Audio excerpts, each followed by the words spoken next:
이 시간 말씀을 받겠습니다. 이 복된 시간에 주시는 하나님의 말씀은 우리 계속해서 야고보서 1장 9절부터 12절까지의 말씀입니다.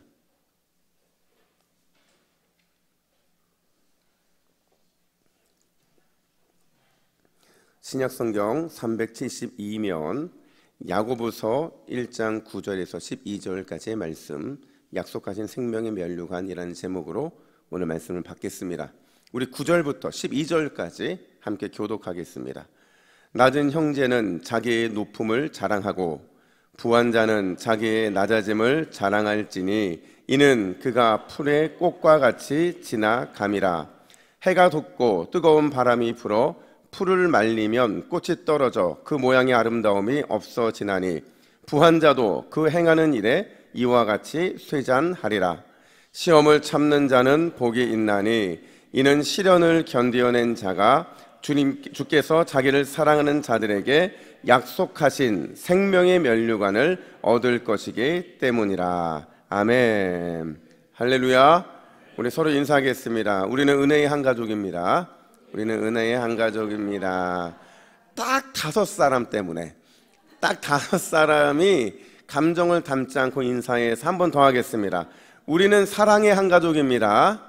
우리는 사랑의 한 가족입니다. 아멘. 아니, 어떤 분이 저기 묻더라고요. 잘해도 한 번 더 할 거 아니냐고. 맞아요. 예, 원래 있는 거예요. 그래서 은혜의 한 가족이었고 어떤 한 가족이었어요? 사랑의 한 가족. 이게 우리의 정체성이기 때문에 그렇습니다. 여러분, 사진 하나를 보여드릴 텐데 여기가 어디일까요? 예, 이번에 엄청난 지진 피해를 당한 터키 튀르키예라는 지역에 지금 건물이 무너져 있는 모습입니다.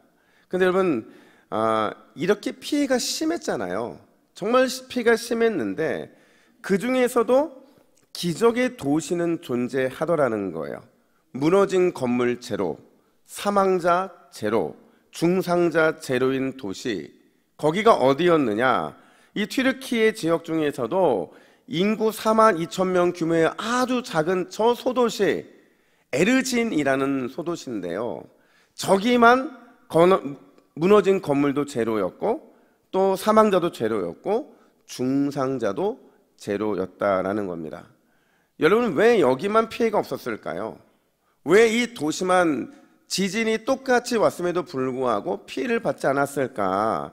그 이유가요, 과거에 새로운 시장이 이 불법 건축물을 아주 강하게 규제했기 때문이라는 거죠. 1999년도에요 이 북서부 대지진이 일어났을 때 이 지역 역시도 17,000명 이상이 사망했던 지역이었대요. 근데 그 피해를 겪고 나서 새롭게 선출된 시장이 내 도시 안에 있는 모든 건축물은 엄격하게 규제하겠다, 이렇게 선포하고 그 일들을 행했던 거죠. 처음에는 반발도 있었어요. 엄청난 비난 때문에 업무를 하지 못할 정도로 힘들었다고 해요. 그런데 원칙을 지키면서 준비한 덕분에 이번 지진으로부터 단 한 명의 사상자도 없었고 단 한 건의 이 건물이 붕괴되는 사건도 없었다라는 겁니다. 여러분, 우리가 지금 시험에 대해서 말씀을 듣고 있는데 나는 지금 시험 받지도 않았는데 왜 시험에 대한 얘기를 계속 들어야 되느냐라고 묻는 분이 계셨어요. 그래서 제가 그분한테 뭐라고 말씀드렸냐면, 유비무한, 미리 대비해야 하기 때문에 말씀을 듣는 겁니다. 여러분, 우리가 시험에 잘 준비하고 있어야 시험이라고 하는 영적 지진으로부터 우리를 지킬 수 있는 줄로 믿습니다. 무장하고 있어도 넘어져요. 근데 여러분, 무장하지 않고 있으면 우리가 어떻게 되겠냐는 거죠. 그래서 우리가 지금 시험을, 오늘 몇 주째일까요? 예, 3주째 우리가 시험에 대해 다루고 있는 겁니다. 여러분, 기억나세요? 첫째 주 했던 말씀 기억나세요? 눈만 껌뻑껌뻑하지 마시고 대답을 좀 해주세요.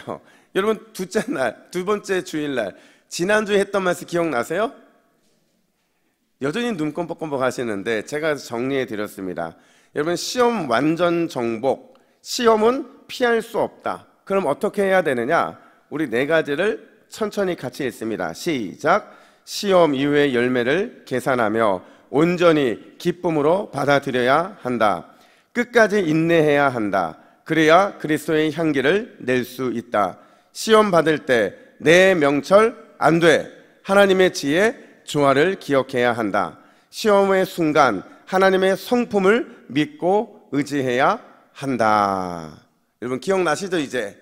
그래서 결론이 뭐냐면, 결론은 은혜의 힘으로 우리가 끝까지 기도하면서 버텨야만 시험의 승리자가 될 수 있다라는 겁니다. 여러분 이게 다 기억이 안 날 수가 있어요. 근데 제가 한 3주를 이렇게 하다 보니까 저에게도 시험이 있을까요? 없을까요? 있어요. 가정에서도 시험이 있고 그냥 밖에 나갔다가도 시험을 받고 막 여기저기 다 시험거리인데 이 중에 4가지 중에 하나는 기억이 나더라고요. 그렇게 위기의 시험을 견딜 수 있게 하더라는 거죠. 여러분 오늘 본문은요 조금 더 실제적이고 조금 더 구체적인 시험에 대한 내용들을 다뤄주고 있는데 한번 물어볼게요. 여러분 시험이 벌어지는 장소가 어디일까요? 시험이 어디서 일어나요? 예, 우리의 마음에서 일어납니다. 우리의 마음에서 시험이 옴으로 인해서 마치 세계 1차 대전, 2차 대전이 벌어지는 것처럼 그렇게 막 전쟁이 벌어지고 있는 게 바로 우리의 마음, 우리의 속사람이라는 겁니다. 제가 서울에 사역을 할 때 한 권사님이 저를 찾아오셨어요.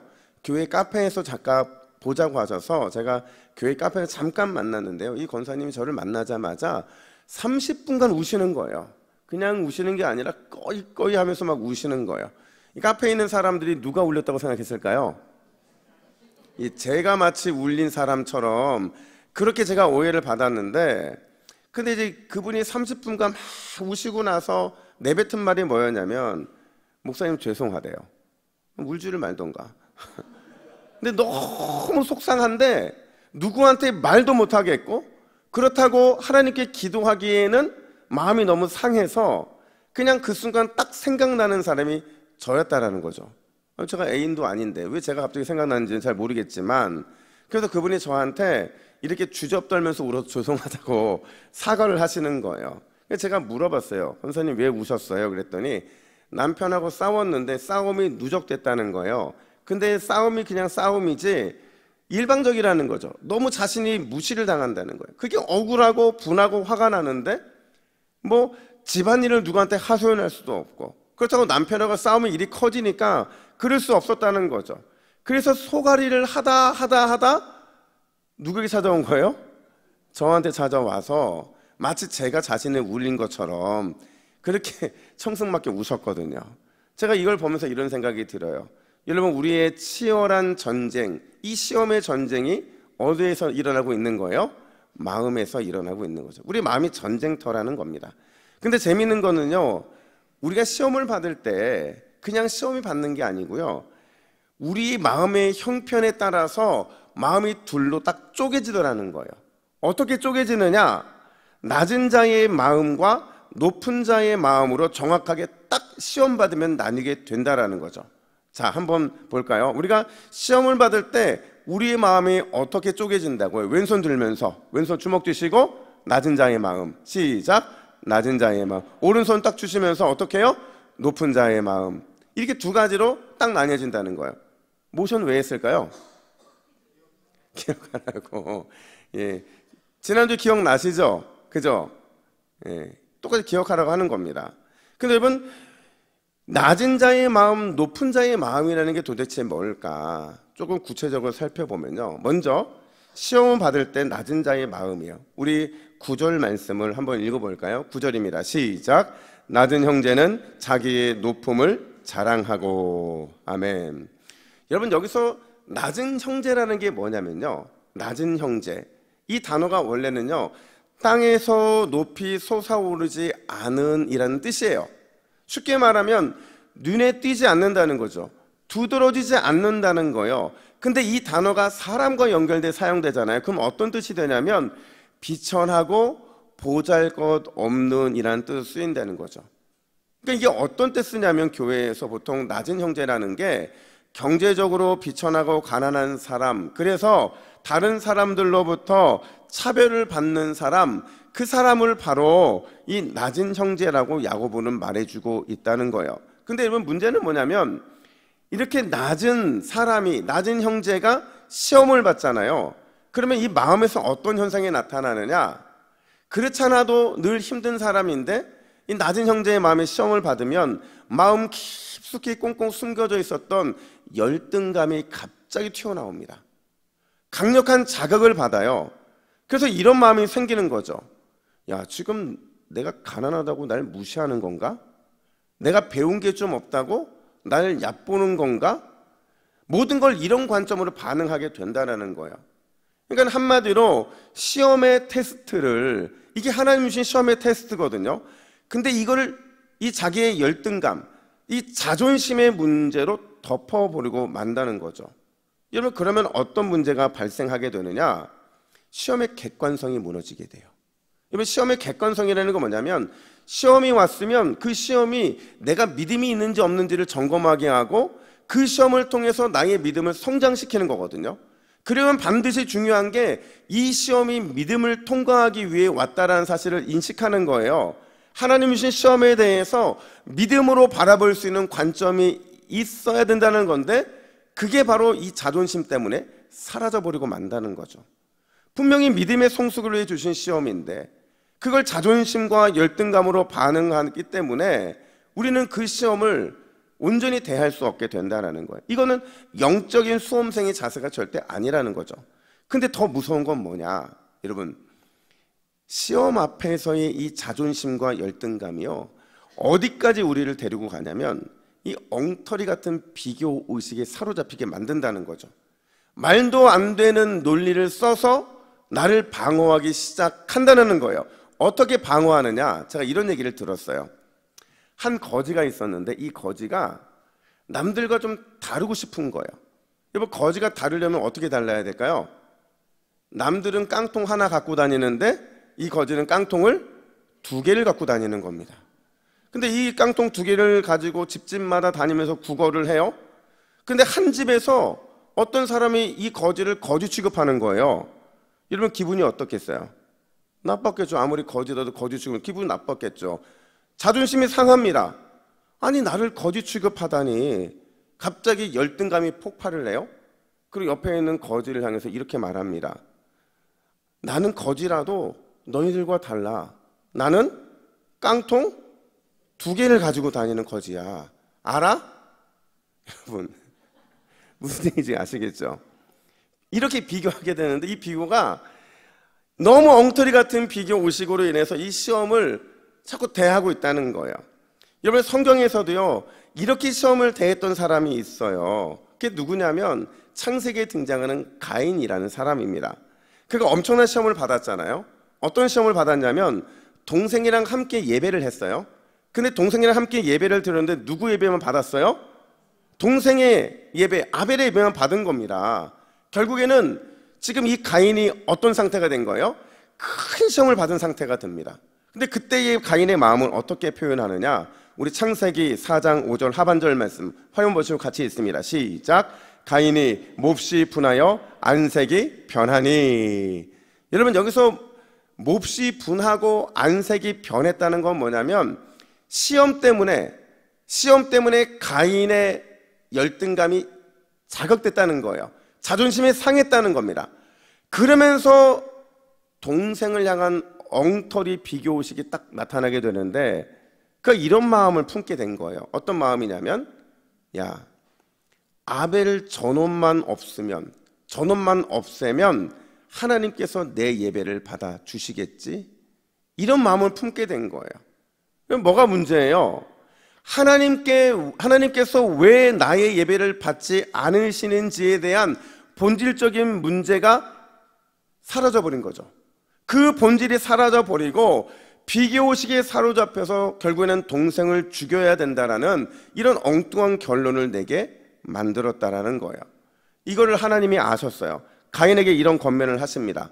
우리 6절과 7절을 메시지 성경으로 같이 읽습니다. 시작. 어찌하여 화를 내느냐? 언짢아 하는 까닭이 무엇이냐? 내가 잘하면 내가 받아들이지 않겠느냐? 내가 잘못하여서 죄가 숨어 너를 덮치려 하니 너는 죄를 다스려야 한다. 아멘. 무슨 말이냐면요, 시험을 통과하려면 본질을 놓치지 말아야 된다는 거예요. 지금 이 시험의 본질이 무엇인지를 놓쳐서는 안 된다라는 거죠. 이 시험이 나에게 왜 임했고 나는 어떻게 이 시험을 통과해야 하는가, 이거를 묵상해야만 본질이 사라지지 않게 된다라는 거죠. 그런데 왜 하나님이 허락하신 이 거룩한 시험을 자존심과 열등감으로 또 비교의식으로 망쳐놓고 있느냐, 이걸 우리 하나님께서 오늘 말씀하고 계신다라는 거예요. 여러분, 이 말을요, 가인을 향했다 했던 이 말씀을 오늘 본문에 대입하잖아요. 이렇게 바꿀 수가 있습니다. 다시 한번 9절 말씀 한번 읽어볼까요? 9절입니다. 시작. 낮은 형제는 자기의 높음을 자랑하고. 아멘. 무슨 말이냐면요, 시험을 받았어요. 마음이 낮아졌어요. 자존심이 상했어요. 열등감이 생겼어요. 그러면 그 순간 뭐를 해야 되느냐? 그 시험의 순간 우리가 할 수 있는 건 딱 하나밖에 없다는 거예요. 자신의 높음을 자랑해야 된다는 거죠. 한번 따라해 볼까요? 나의 높음을 자랑해야 합니다. 여러분, 나의 높음, 그러니까 자신의 높음이라는 게 뭐냐면요, 예수님을 믿기 이전의 상태와 지금을 비교하라는 거예요. 예수 그리스도 안에서 높아진 우리의 신분을 말해주는 거죠. 나는 하나님의 자녀라는 거예요. 나는 비교할 수 없는 영광스러운 하나님의 백성이라는 겁니다. 나는 장차 하나님 나라 상속받을 그분의 아들이라는 거예요. 이걸 언제 이 마음을 품고 선포해야 되느냐? 가난할 때 내가 어떤 시험을 받았다면 그게 바로 나의 높음을 자랑해야 된다, 이 말을 하고 있는 거거든요. 사랑하는 여러분, 여러분들의 높음을 눈에 보이는 처지와 형편과 모습에서 찾지 마시기를 예수님의 이름으로 축복합니다. 반대로 하나님 나라의 가치관에서 여러분들의 모습을 찾아야 된다는 거예요. 그래야 우리의 마음이 가난할 때, 우리의 형편이 비천할 때 시험의 의미를 온전히 이해하고 또 그 시험의 목적에 온전히 통과할 수 있는 지혜를 얻게 되기 때문에 그렇다는 거죠. 여러분, 제가 앞서서 말씀드린 30분 울며 통곡하셨던 권사님 기억하시죠? 여러분, 그분이요, 왜 마음의 전쟁터, 왜 그 마음이 전쟁터와 같이 변했느냐? 누가 무시한 거예요? 자기를? 남편이 무시한 거죠. 근데 권사님 말씀을 들어보니까 진짜 무시를 많이 당했더라고요. 그러니까 뭐 완전 한 150년 전 이 조선시대를 사는 것 같은 집안 분위기인데, 여러분, 남편이 그런 시대를 살아가면 가족들이 다 그렇게 살아갑니다. 그러니까 이 권사님은 유일하게 믿었던 게 하나님을 의지하는 마음이었는데 이게 이제 한계점이 다르니까 다 폭발을 했던 거예요. 그러니까 제가 권사님 뭐가 제일 서운하세요? 그랬더니 하는 말이 25년간 가족으로부터 단 한 번도 칭찬을 받은 적이 없대요. 와, 25년간.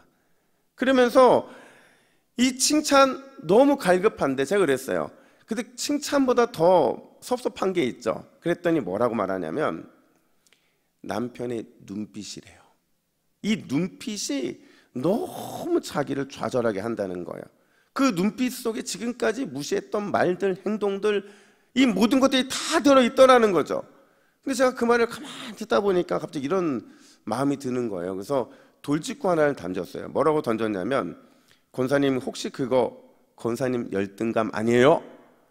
그랬더니 이 권사님이 순간 눈빛이 흔들리는 거예요. 맞았던 거죠. 시댁보다 늘 약했던 친정, 그리고 남편은 좋은 대학 나왔는데 자기는 나오지 못한 대학, 그리고 나는 누군가는 아들들 잘만 낳는데 자기는 딸만 낳고 있고, 이런 자기 안의 열등감이 아주 작은 거에 상처를 받고 아주 작은 거에도 넘어지게 되더라는 거죠. 제가 그때 권사님과 함께 읽었던 말씀이 있어요. 그 말씀이 뭐였냐면 요한일서 3장 1절 말씀, 우리 같이 읽습니다. 시작. 보라, 하나님께서 어떠한 사랑을 우리에게 베푸사 하나님의 자녀라 일컬음을 받게 하셨는가? 우리가 그러하도다. 할렐루야. 여러분, 우리가 열등감에 의해서 하나님이 주신 시험이 갑자기 이 본질이 사라지게 될 때가 있어요. 그때 우리가 늘 기억해야 되는 말씀이 이거죠. 하나님께서 우리에게 넘치는 사랑을 베풀어 주셨다라는 거죠. 그래서 우리가 하나님의 자녀가 되었다라는 거예요. 세상에서의 우리의 모습은 비록 미천해 보인다 할지라도 우리는 하나님 나라의 영원한 자녀, 그분의 나라를 상속받을 하나님의 백성이라는 사실, 그게 우리의 진정한 신분이라는 사실을 붙잡아야 되는 줄로 믿습니다. 여러분, 우리가 하나님의 풍성한 사랑을 받은 최고의 걸작품이라는 사실을 절대 잊으면 안 되는 거예요. 비교할 수 없는 영광스러운 하나님의 아들이고 하나님의 딸이라는 사실을 잊어서도 안 된다는 거죠. 여러분, 시험이 찾아왔을 때, 특별히 내 마음이 가난하고 나의 형편이 미천하다고 느껴졌을 때 우리가 회복하고 선포해야 될 말이 바로 이것이라는 거죠. 한번 따라해 볼까요? 내 안에 하나님의 풍성한 사랑이 있다. 안 보여요, 여러분? 그게 다시, 내 안에 하나님의 풍성한 사랑이 있다. 조금 보여. 한 번 더 하겠습니다. 나는 비교할 수 없는 영광스러운 하나님의 아들, 딸이다. 여러분, 믿으세요? 이렇게 나의 높음을 자랑하는 이 믿음의 선포, 이게요, 우리가 가난하고 힘들고 미천하다 느껴지는 그 순간에 우리에게 찾아온 시험을 온전히 승리하게 만드는 줄로 믿습니다. 이 사실을 반드시 기억해 하면 우리가 미천하고 힘들 때 시험에 통과할 수 있는 거예요. 다음으로, 여러분, 시험 받을 때 높은 자의 마음에 대해 살펴봐야 돼요. 우리 10절 말씀을 같이 한번 읽어볼까요? 10절입니다. 시작. 부한 자는 자기의 낮아짐을 자랑할지니 이는 그가 풀의 꽃과 같이 지나감이라. 아멘. 여러분, 앞서서 낮은 형제가 가난하고 또 비천한 형편의 사람들을 의미했다고 한다면 여기서 부자는 누구를 의미할까요? 부자, 교회 안에 있는 영향력 있는 성도, 그리고 물질적으로 부유한 성도를 의미한다는 거죠. 여러분, 이런 사람들이 시험을 받았어요. 그 시험을 받았을 때 어떤 마음을 가져야 하느냐? 낮아짐을 자랑하는 마음을 가져야 한다, 이렇게 말하고 있어요. 여러분, 부유한 성도가 시험을 받았을 때 왜 낮아짐을 자랑해야 하는 걸까? 그 이유가 뭐냐면요, 사실 영향력 있고 물질적으로 부유한 성도들에게는 이미 그 마음에 우월감이라는 게 있어요. 여러분, 이게요, 나쁜 건 아닙니다. 한번 물어볼게요. 오늘 지금 설교하고 있는 저의 마음에 우월감이 있을까요? 없을까요? 있다고 말하기도 애매하고 없다고 말하기도 애매하고 있어요. 저는 이걸 확신이라고 말하는데 이런 마음으로 쓰는 거죠. 오늘 하나님이 여러분들을 저한테 맡기셨다. 여러분들은 반드시 저의 말씀에 순종해야 된다. 그 마음으로 저는 지금 그 우월감으로 설교를 하고 있는 겁니다. 근데 여러분, 이 우월감이 왜 나쁜 건 아니라고 말을 하냐면 이 우월감으로 때로는 겸손하게 섬김을 실천할 수도 있고요, 또 때로는 아낌없이 누군가를 물질적으로 도울 수도 있는 것, 그거는 바로 교회 안에 영향력 있고 물질적으로 부유한 성도 안에 있는 우월감에서 시작되는 거기 때문에 그렇다는 거죠. 그런데 여러분, 이 우월감이 시험과 만나잖아요. 갑자기 시험이 우월감으로 나오게 되잖아요. 그럼 이게 어떻게 변신을 하느냐? 다른 형제를 하찮게 여기기 시작합니다. 그리고 자신의 높임을 더욱 드러내고 자랑하는 모습으로 나타나게 된다는 거죠. 결국 이게 문제라는 거예요. 시험에 찾아왔을 때 내가 가진 영향력, 내가 가진 부유함으로 다른 사람을 하찮게 여기고 나를 더욱 높이고 자랑하면 이건 역시도 결국 시험을 주신 하나님의 그 본질적인 의미가 사라지게 만들기 때문에 그렇다는 거예요. 하나님은 분명히 우리에게 거룩한 시험을 통해 그 시험을 넘어서는 부유한 사람들을 보기를 원하셨는데 그 역할을 하지 못하게 되는 거죠. 당연히 성숙도 일어나지 못하고 성장의 기회도 잃어버리고 말게 된다는 거죠. 제가 이걸 고민하다가 성경에 딱 맞아떨어지는 한 사람이 있더라고요. 그가 누구냐면, 여러분, 우시야 왕이라고 기억하세요? 우시야 왕이요, 남유다의 10대 왕이거든요. 잘 나갔습니다. 위대한 왕으로 칭찬을 받았어요. 처음엔 선왕이라고 불릴 만큼 정말 잘했습니다. 그에 대해서 역대하 26장 4절과 5절은 이렇게 정리를 하는데 우리 한번 같이 읽어볼까요? 시작. 우시야가 여호와 보시기에 정직하게 행하며 하나님을 찾았고 하나님이 형통하게 하셨더라. 아멘. 실제로요, 여러분, 그의 생애를 보면 정말 괄목할 만한 성과들을 많이 냅니다. 블레셋과 싸워서 여러 성읍들을 멸망을 시킵니다. 해상무역을 부활시키고 심지어 유다 왕들 중에서 가장 농경을 사랑했어요. 그래서 이 당시가 가장 풍년이었어요. 최고의 국방력을 갖추었고, 근데 그랬던 그에게 왜 나병이 생겼고 왜 비참한 말로를 맞이하게 됐느냐? 그 이유는 하나밖에 없다는 거예요. 교만 때문이라는 거죠. 제사장의 역할을 월권해서는 안 된다라고 하는 충고를 받았어요. 그 순간이 바로 시험의 순간이었는데 그 하나님 주신 시험 앞에서 그는 왕이 가진 우월감으로 그 충고와 시험을 하찮게 여겼기 때문에 결국 이렇게 그 말로가 좋지 못했다라는 거예요. 이게 부한자가 당하는 시험에 넘어진 전형적인 모습이라는 거죠. 그렇다면 여러분, 영향력 있는 성도, 물질적으로 부유한 성도가 시험에 빠졌을 때 과연 어떤 마음을 가져야 하느냐? 여러분, 다시 10절 상반절 말씀을 읽어볼까요? 시작. 부한 자는 자기의 낮아짐을 자랑할지니. 아멘. 부한 자는 자기의 낮아짐을 자랑하래요. 여기서 낮아짐이라는 게 무슨 뜻이냐? 영적 질서를 의미하는 겁니다. 여기서 낮아짐은 영적 질서를 의미한다는 거예요. 쉽게 말하면 시험의 때에 내가 하나님 밑에 있다라는 사실을 잊어서는 안 된다라는 거예요. 언제든지 나보다 하나님이 높으시다, 하나님의 다스림이 나에게 반드시 필요하다, 나의 높음과 나의 소유는 원래 하나님의 것이었다, 이거를 선포해야만 이 영적 질서가 잡히게 되고 내가 더 높아지지 않고 낮아짐의 마음을 자랑할 수 있게 된다라는 거죠. 지금 여러분, 야고보는요 들판을 바라보고 있어요. 들판을 바라봤더니 그 어마어마한 샤론 평지에 그렇게 어마어마하게 피어 있었던 꽃들, 들의 풀들, 이게 한순간 지고 있더라는 거죠. 분명히 여름 내 꽃이 아름다웠고 들풀이 잘 피어났었는데 순식간에 이게 시들어버리는 것들을 보고 있는 거예요. 이게 우리가 가진 소유고 우리가 가진 영향이라는 것을 야고보는 보고 있는 거죠. 따라서 우리는 언젠가는 시들어 없어질 것이 아니라 영원하신 하나님께 우리의 마음을 두어야만 반드시 마음에 또 시험의 승리자가 될 수 있다는 것을 말해주고 있는 거예요. 근데 여기서 한 걸음 더 나아갑니다. 야고보는 들판을 보다가 하늘을 우러러봐요. 그리고는 그가 그 높은 하늘을 향해 이렇게 고백합니다. 우리 12절 말씀을 같이 읽습니다. 시작.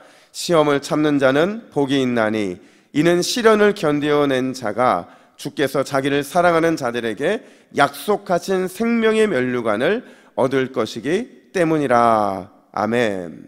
여러분, 시험을 참는 자, 시련을 견디는 자, 이걸 다른 말로 뭐라고 하는지 아세요? 이걸 다른 말로 뭐라고 할까요? 시험을 참는 자, 시련을 견디는 자, 이거를요 믿음이 증명된 자라고 말을 하는 겁니다. 믿음이 증명된 자라는 거예요. 여러분, 가난하고 비천한 이런 낮은 자이든지 영향력 있고 부유한 자이든지 그 형편에 상관없이 우리는 반드시 시험을 참고 시련을 견뎌냄으로 인해서 우리의 믿음을 증명해 보여야 하는 줄로 믿습니다. 왜냐하면 그 사람만이 생명의 면류관, 생명의 상급을 얻을 수 있기 때문에 그렇다는 거예요. 여러분, 생각해 보세요. 우리가 천국에 갔을 때 성한 모습으로 주님을 만날 사람이 있을까요? 없어요. 뭉들어진 마음들, 무너진 육신들, 이것들이 없으면 우리가 온전히 시험에 통과한 사람이라고 말할 수 없기 때문에 그렇다는 거죠. 그래서 천국에 간 사람들은 다 성한 모습으로 간 사람이 없다는 거예요. 어떤 마트에서 이런 일이 있었다고 해요. 아버지가 6살 정도 되어 보이는 어린 아이들과 함께 쇼핑을 하는데요, 재밌게도 아버지가 물건을 골라서 아들에게 건네면 아들이 그걸 받아서 자신이 들고 있는 이 바구니에 담더라는 거죠. 처음에는 하나 둘 담기다가 나중에는 바구니가 거의 찰 정도가 됩니다. 아들이 땀을 뻘뻘 흘려요. 근데 아버지는 전혀 그런 아들에게 관심이 없어요. 근데 더 놀라운 거는 이 아들, 6살짜리 아들의 얼굴에 웃음이 가득했다라는 거예요. 사람들이 이상하게 생각해요. 도대체 저 사람은 누군가? 아버지와 아들의 관계가 맞는가? 사람들이 점점 이상한 눈을 살펴보지만 말하지 못하죠. 모든 쇼핑을 마치고 계산대 앞에 섰는데 캐셔가 묻습니다. 야, 너 힘들지 않아? 그러자 이 아들이 뭐라고 대답했냐면, 아니요, 전혀 힘들지 않아요. 우리 아빠는 제가 얼마만큼 들 수 있을지 정확하게 알기 때문이에요. 그래서 웃을 수 있었다는 겁니다. 사랑하는 여러분, 하나님께서는 우리가 시험을 어디까지 견딜 수 있는지 이미 알고 계신 줄로 믿습니다. 우리가 감당할 수 있는 환난, 우리가 감당할 수 있는 시험의 무게를 정확하게 아시고 그만큼만 우리의 인생을 무겁게 하신다라는 거예요. 여러분, 그렇다고 한다면 우리는 정 많이 받은 돌이 아니라 정 많이 받은 돌이 되어야 할 줄로 믿습니다. 여러분, 저 정과 저 정의 의미를 아시죠? 사랑을 많이 받는 돌이 아니라 쪼임을 받는 돌이 되어야 한다라는 거예요. 왜냐하면 시험의 정을 많이 받아야만 하나님이 기뻐하시는 위대하고 좋은 조각품이 될 수 있기 때문에 그렇다는 거죠. 여러분, 이번 한 주도 우리의 삶에 많은 시험이 있을 겁니다. 그 시험을 온전히 통과하기 위해 우리의 형편과 상관없이 하나님이 기뻐하시는 시험의 자세를 가짐으로 인해서 온전히 시험을 통과하고 생명의 상급을 모두가 받아들이는 우리 모두가 되기를 예수님의 이름으로 축복합니다. 아멘. 기도하겠습니다. 하나님 아버지, 하나님은 우리가 어디까지 견딜 수 있는지 이미 다 알고 계신 줄로 믿습니다. 그러하기에 내가 부하던, 내가 가난하던, 비천하던, 힘이 있던 항상 감사할 수 있도록 인도하여 주시고 하나님이 사용하시고 기뻐하시는 좋은 조각품이 되기 위하여 시험의 정맞기를 두려워하지 않는 우리 모든 동부교회 믿음의 가족들이 될 수 있도록 인도하여 주시옵소서. 하나님, 이번 한 주도 생명의 상급 주실 것을 기대합니다. 우리에게 승리를 주실 것을 기대합니다.